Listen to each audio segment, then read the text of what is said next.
Hi everyone, my name's Sasha. Thanks for being here. This is for anyone who has tight hip flexors, also known as the psoas, or should I say the psoas known as the hip flexors. It's this area where the thighs, the top of the thigh meets the pelvis.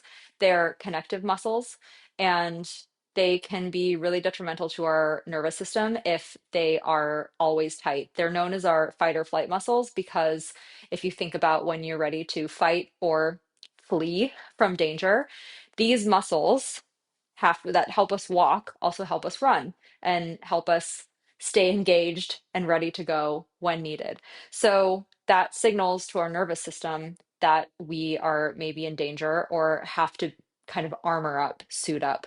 And if we're always in that state, even if it's not mentally, physiologically, like if our muscles are cramped up here, it can signal to our body maybe that there is danger, that something's wrong. So it's also just uncomfortable, like physiologically, physically, and emotionally, mentally. It can be really tiring. For me, it wipes me out when these muscles are overworked and too tight. It came up for me because I'm a dancer and I grew up dancing and I had a really flexible back. So I was pushing my lower back, my lumbar spine forward, and that clenched up these muscles right here. If you push right here, it tilts your pelvis forward and everything was kind of tight. So I had a really flexible back, flexible hamstrings, tight psoas. And so I'm still working through it. It also can help you when you do relax your psoas muscles, or at least free them for a little bit, give them some relief. It can relax the abdominal muscles because, again, it's all interconnected with the muscles, the fascia, and the nervous system in general, like the digestive system. Also, in fight or flight, when you are ready to fight or flee, it stops working because who has time to digest your food when you've got to run?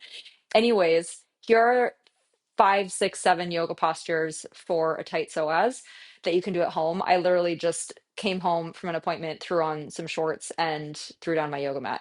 Not throw, but you know what I mean. So I have a bolster and two blocks, but you can use whatever you have available at home. And we're just going to start on the belly. So lay down, move everything. You can point your toes gently behind you, let your legs widen a little bit to the width of the mat, and just put your hands one on top of the other under your forehead.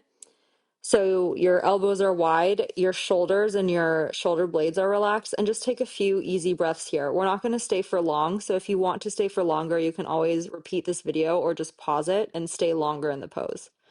If you want, you can also take a couple rocks back and forth, like just kind of rocking the pelvis from right to left. I find this really nice. And take a few deep breaths into your back. You can think of a parachute or a balloon inflating and let your belly relax. Your belly kind of relaxes naturally here because it's naturally compressed into the mat. And then you'll just bend your knees gently. So it's like your heels come towards your butt without pushing your belly into the floor. So if you feel like you started to kind of push your back and your belly down, again, relax your belly and think of your pelvis kind of pressing down into the floor. So that's the only thing you need to really be aware of here. And you'll just kind of windshield wiper your heels right to left. So this is not coming from the back. This is just coming from the hips rocking right to left like you were just doing.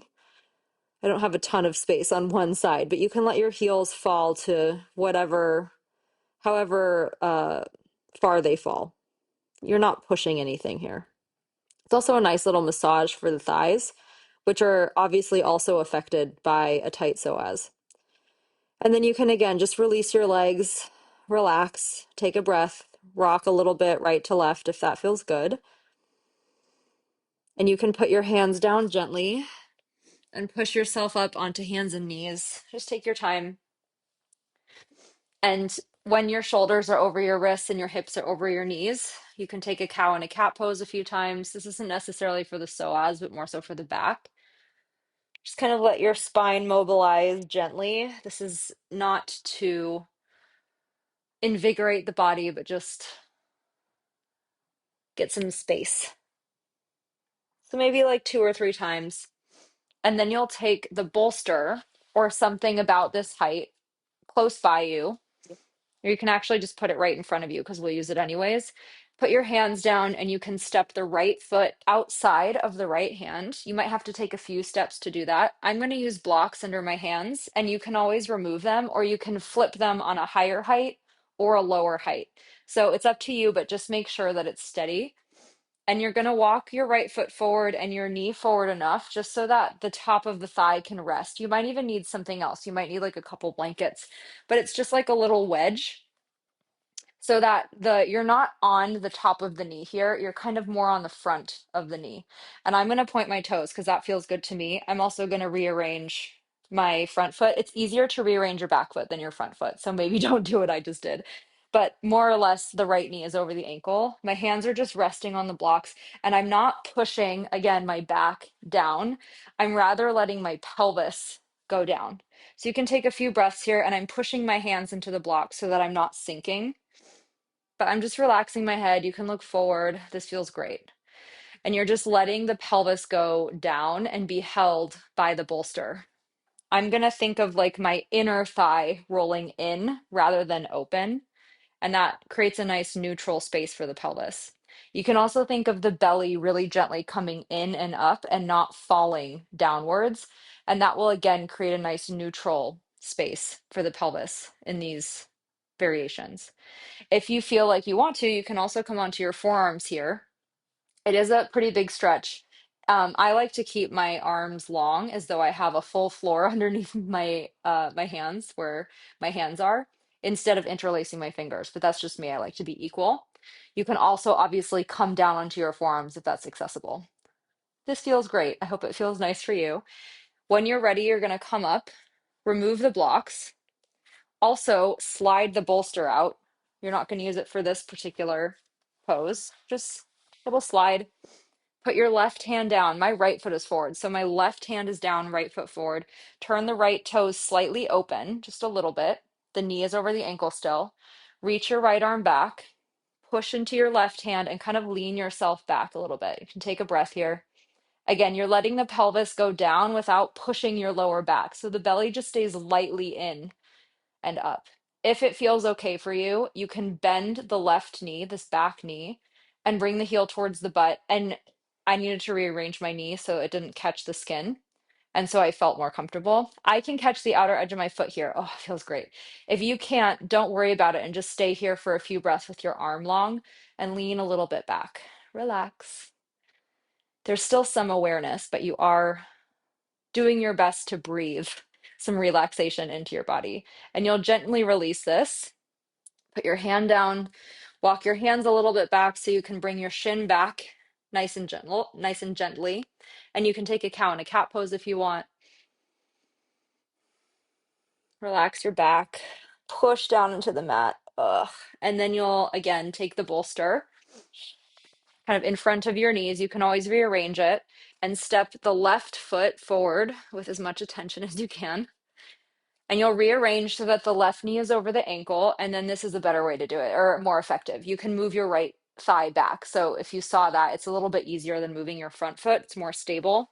And then just kind of wedge the bolster or like a cushion, a sturdy cushion, right where it meets the thigh, wherever it lands. And rearrange your knee if you need. This feels great for me. As you see, I can keep my fingertips down here and that's okay for me. But if it's too much for you, you take blocks. Or maybe you have just something else that's steady. I personally like them with the shoulders over the wrists here instead of being far out in front of you. I just find it a little bit more relaxing and stable. I'm going to elongate my back toes and just take a few breaths here. Sometimes they do this in yin, in different variations, yin yoga. Um, I think they might call it lizard. I think it's lizard. It's escaping me right now, but it's like a lizard, like suntan, a lizard sun tanning in the sun. If you can, you come onto your forearms. Again, you can always flip the blocks so they're a little bit higher if you need to. This side's a little tighter for me. And again, the belly is just coming a little bit in and up. It's just not, you're not pushing your back down. And then when you're ready, you can come up. Feels really nice. There's always sometimes one side that's a little bit tighter than the other. Move the blocks. Put the right hand down. So left foot forward, right hand down. You're going to turn the front toes, the left toes, just slightly open. So the knee opens, the inner thigh kind of opens with it. And you're going to start to reach back, your left arm back, and you push into your right hand. And if it feels okay, you stay here and you just keep letting your pelvis go down, or you can take your right heel oof, into the butt. I need to actually, you know what I didn't do? I didn't move the bolster. I just realized that. So, excuse me, move the bolster if you haven't done that already. And you, oh, there we go.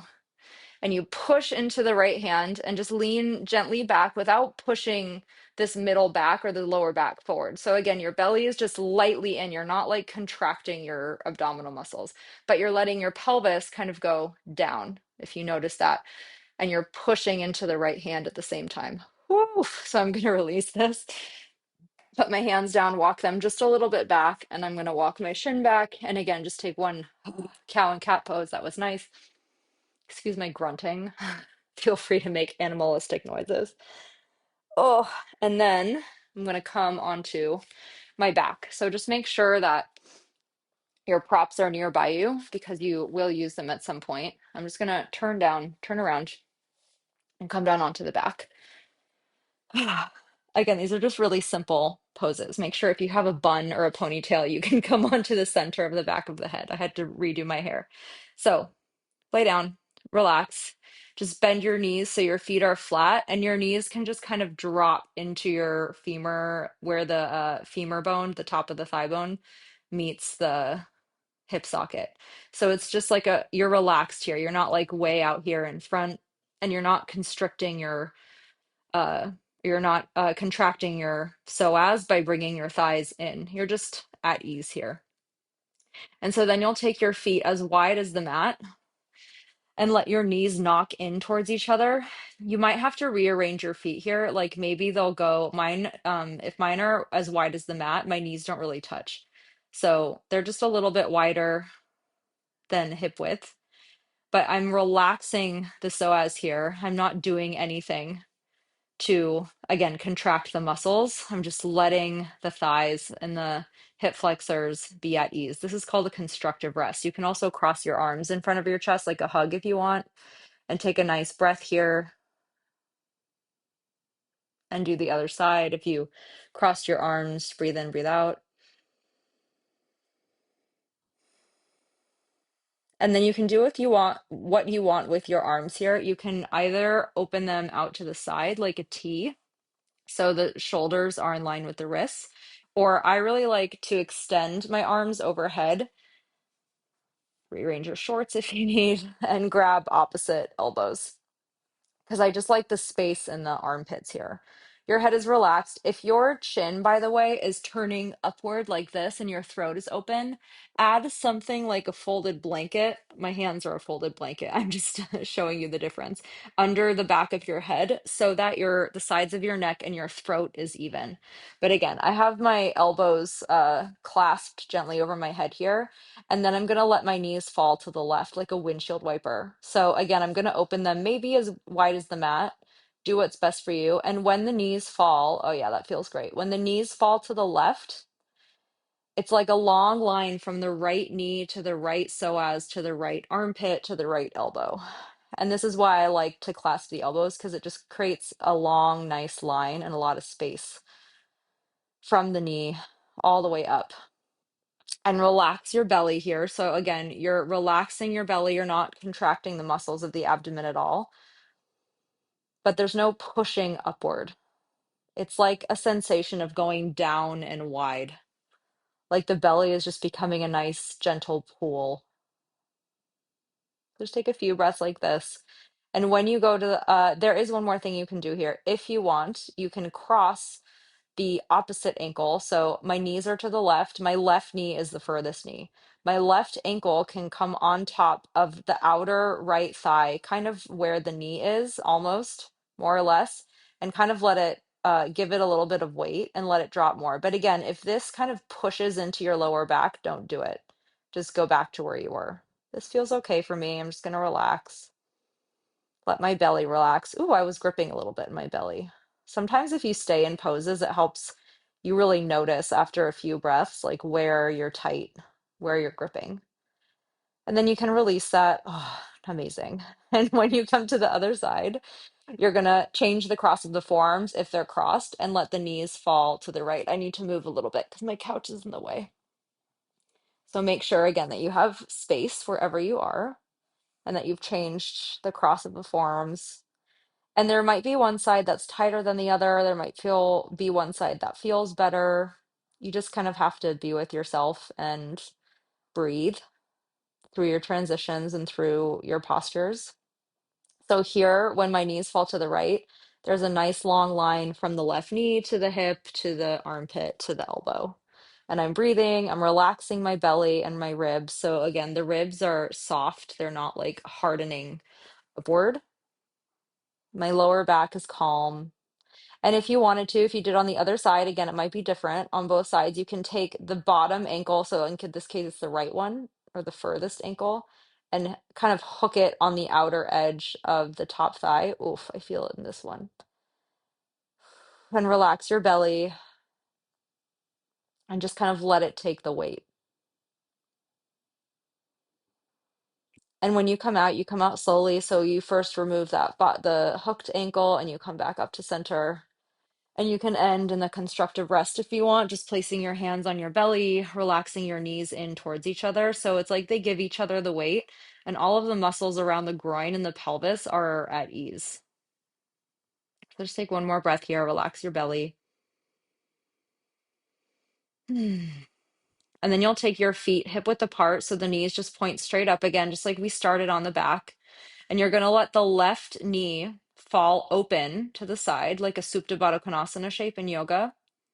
And then you'll take your left foot and hook it behind the right heel. Nothing changed with this right leg.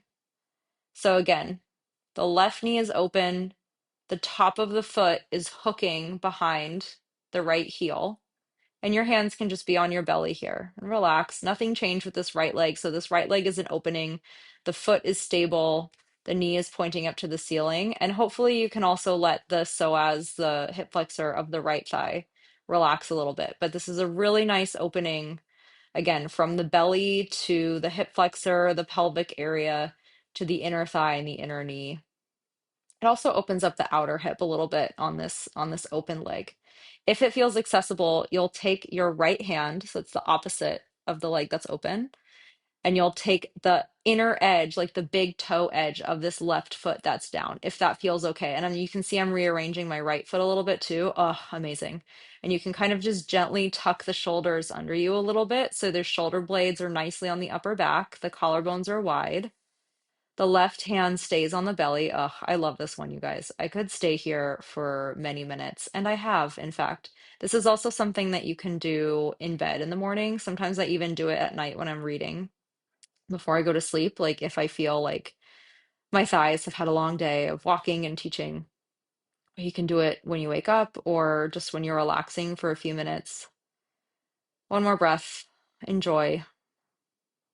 You can stay here for much longer if you need, but to come out, you release your hands. If you did, clasp your foot. If not, that's fine. You can take your left hand if you want to kind of help encourage your left thigh up if it's really tired. And just take a breath here. Oh, lovely. I hope you liked. I hope you liked it too. And then, I mean, you'll have your own experience, but you tell me. So you'll do the other side. So the right knee will open.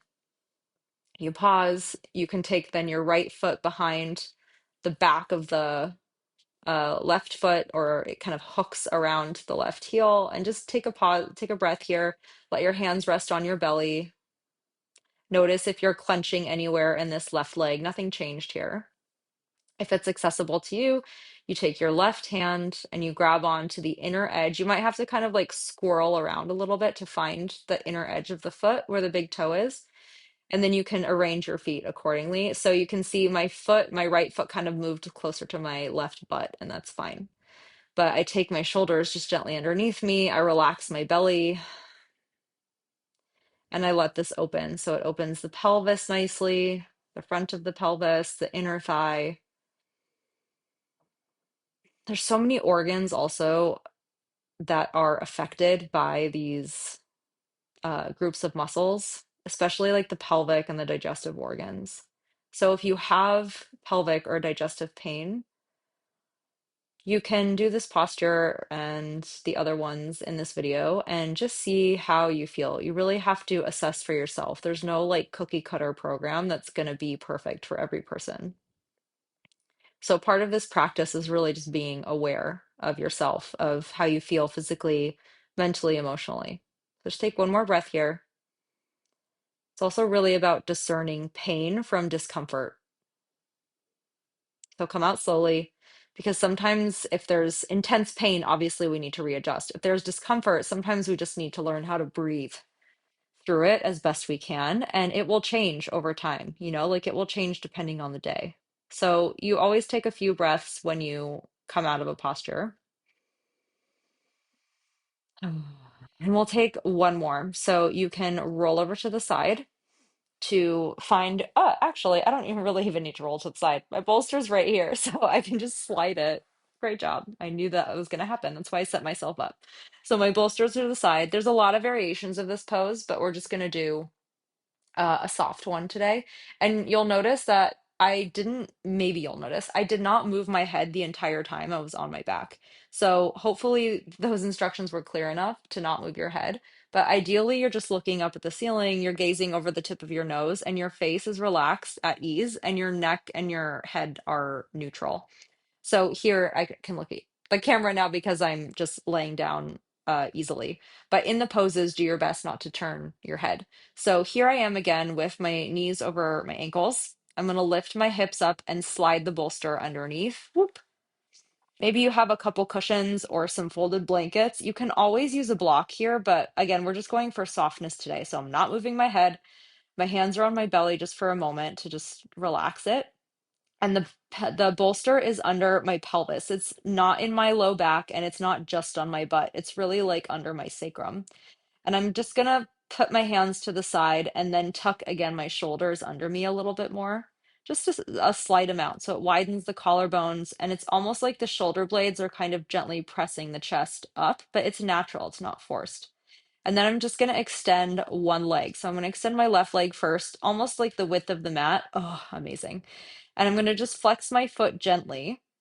So it kind of reaches the whole leg so that the inner thigh rolls in. So that's really the only activity besides the arms. So the arms are, just like firmly besides the bolster, palms down. And that keeps the shoulder blades and the shoulder area firm and the neck neutral.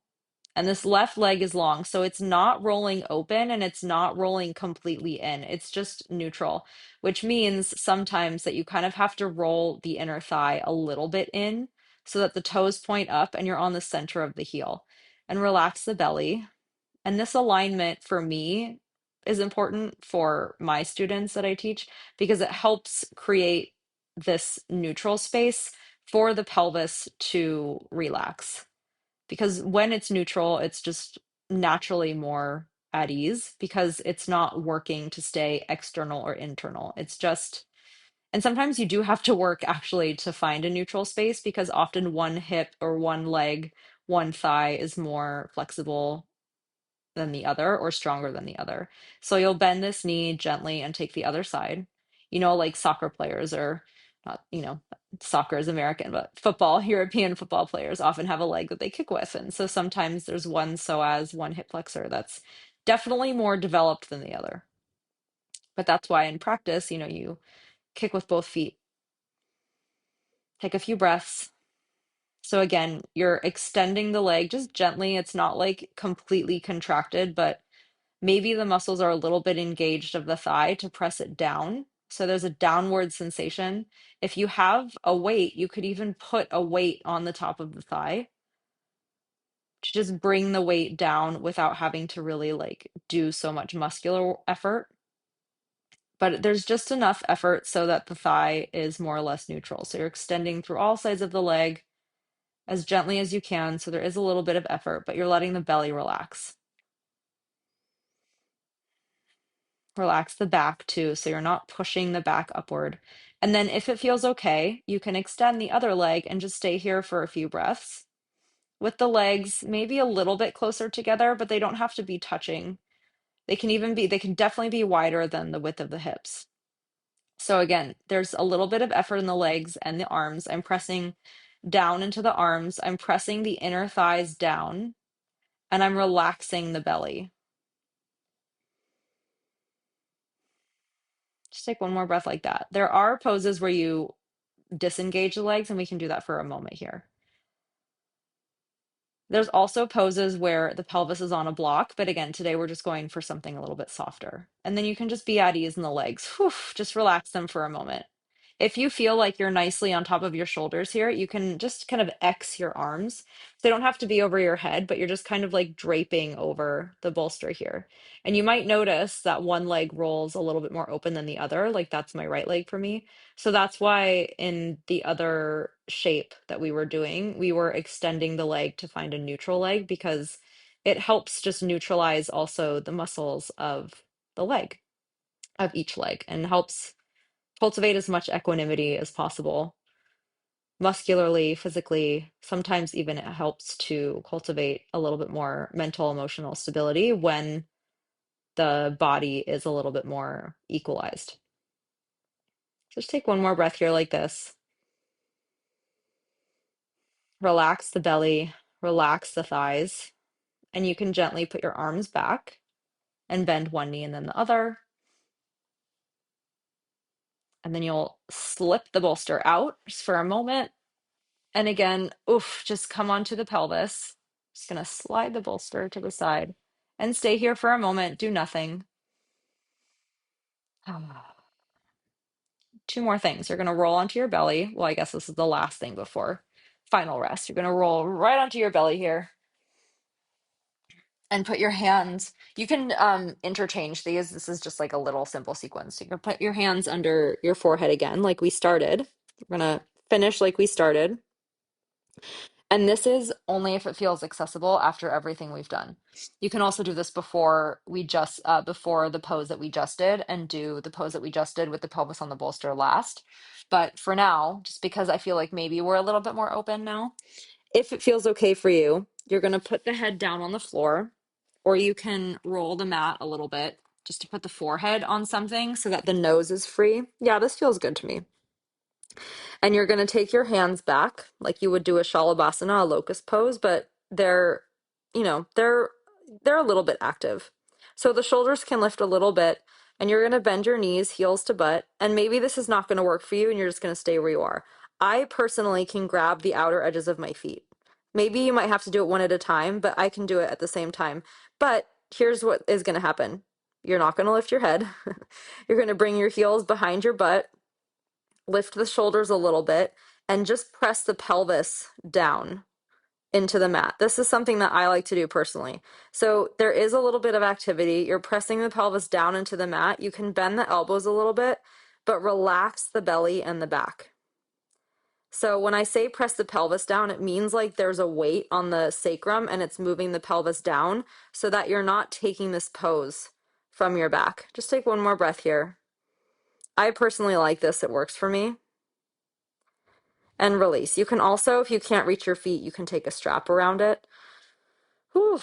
But you don't even have to do that pose if that's too much for you.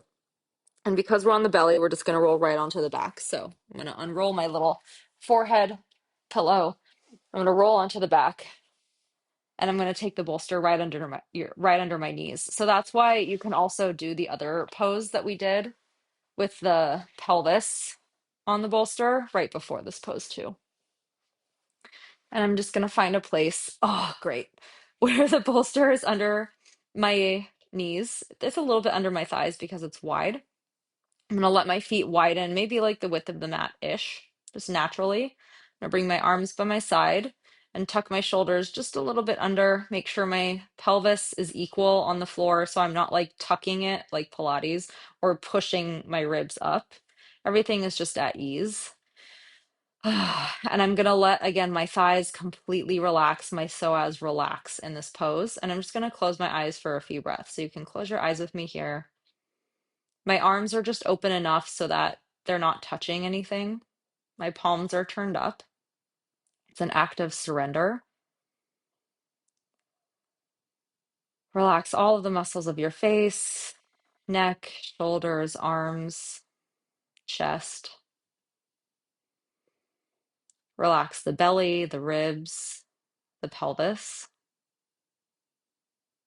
Relax the thighs, knees, calves, feet. Relax the whole body. Inhale calmly. Exhale a little bit longer. Maybe it comes out of the mouth. It's okay either way.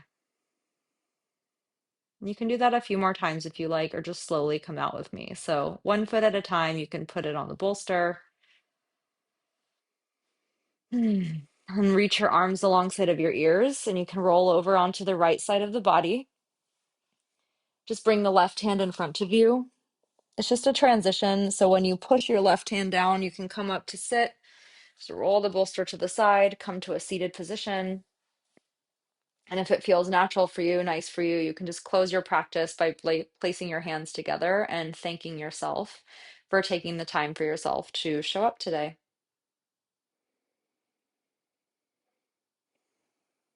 Thanks, everybody. I hope that was helpful. Take care of yourself. Let me know if you have any questions. That's all.